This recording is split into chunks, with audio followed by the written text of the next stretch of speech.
అజ్ఞానం ఎలా తెలుసుకుంటాడు? నేను అదన్న భావంతో. అదే తాదాప్యం అన్నారు. తాదాప్యం దేంతో? ఎరుకతో కావచ్చు, ఎరుక లేకుండా కావచ్చు తాదాప్యం. ఎందుకు? ఎరుక లక్షణం తనను గుర్తించలేదు, గుర్తించిన తాదాప్యం ఉంటుంది.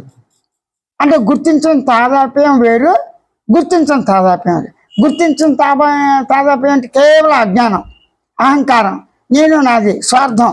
ఆ స్వార్థంతో దేహమే నేను, దేహంతో ఉన్న సృష్టి కూడా సృష్టి పరిచయంతో నేను, నామరూపాలతో ఉన్న సృష్టిలో ఉన్న వస్తువులతో, సృష్టిలో ఉన్నటువంటి నామరూపాలతో వస్తువులు కావచ్చు, ఇల్లు బతులు కావచ్చు, భార్య పిల్లలు కావచ్చు, వీళ్ళంతా వస్తువులుగానే చెప్పబడింది. ఎందుకు? నా భార్య, నా కొడుకు, నా నాన్న అంటే ఆస్తి కింద వస్తాడు. నేను దేహాన్ని అన్నప్పుడు వీళ్ళెవరు రారు. దేహం ఒకటే అనేకమా? ఒకటే. ఒకటి దేహం ఎలా ఉంది? స్వయంగా ఉంది. స్వయం ఎలా ఉంది?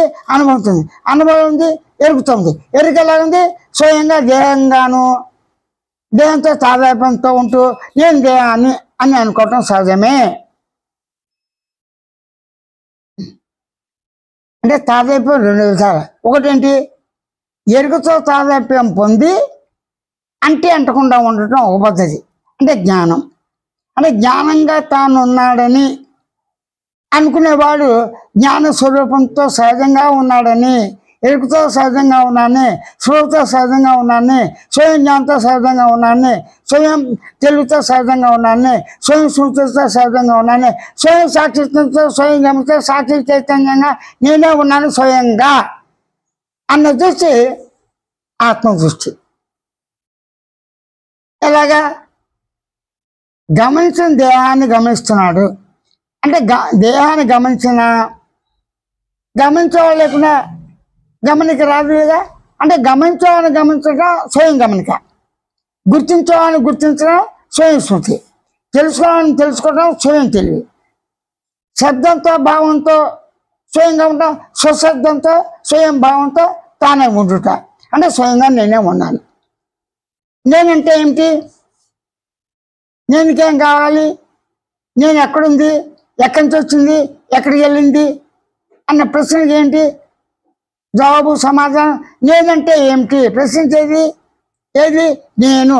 నేనంటే శబ్దంతో ఉన్న భావమే, భావంతో ఉన్న శబ్దమే, అవిభాజ్యం. శబ్దభావాలు రెండు తానే ఉండు చేత తానే పదార్థంగా కణంగా ఉన్నాడు. ఇంకెలా ఉన్నాడు? మనసుగా ఉన్నాడు, బుద్ధి చిత్తాంకాలుగా ఉన్నాడు, దేహంగా ఉన్నాడు, జగత్తు రూపంగా కూడా తానే ఉన్నాడు. అని జగత్తు రూపంగా ఉన్నది తానే, దేహంగా ఉన్నది తానే, మనోబుద్ధి చిత్తాంకంతో ఉన్నది తానే, నేననే శబ్దంతో భావించేవాడిగా తానే ఉన్నాడు. అది స్వయం అనుభవమే, ప్రత్యక్ష అనుభవమే. స్వయం అనుభవం అందరికీ ఉంది సహజంగా. అంటే స్వయంలో రెండో వస్తువు ప్రసక్తే లేదు. రెండో వస్తువు ప్రసక్తి లేకపోతే ఇది ఒకటి అంటానికి వీలేదు. ఒకటి కాకుండా రెండు కాకుండా పరిపూర్ణంగా ఉంది. ఎలాగుంది? కళ్ళు తెరవగానే మహాకాశము, మహా అంటే భూతాకాశం, భూతం అంటే జీవరాశి సమస్తం వస్తాయి. ఈ భూతాకాశంలో కన్ను తెరిచిన తర్వాత కనబడే సృష్టి మొత్తము, జగత్తు కూడా స్ఫురిస్తోందిగా.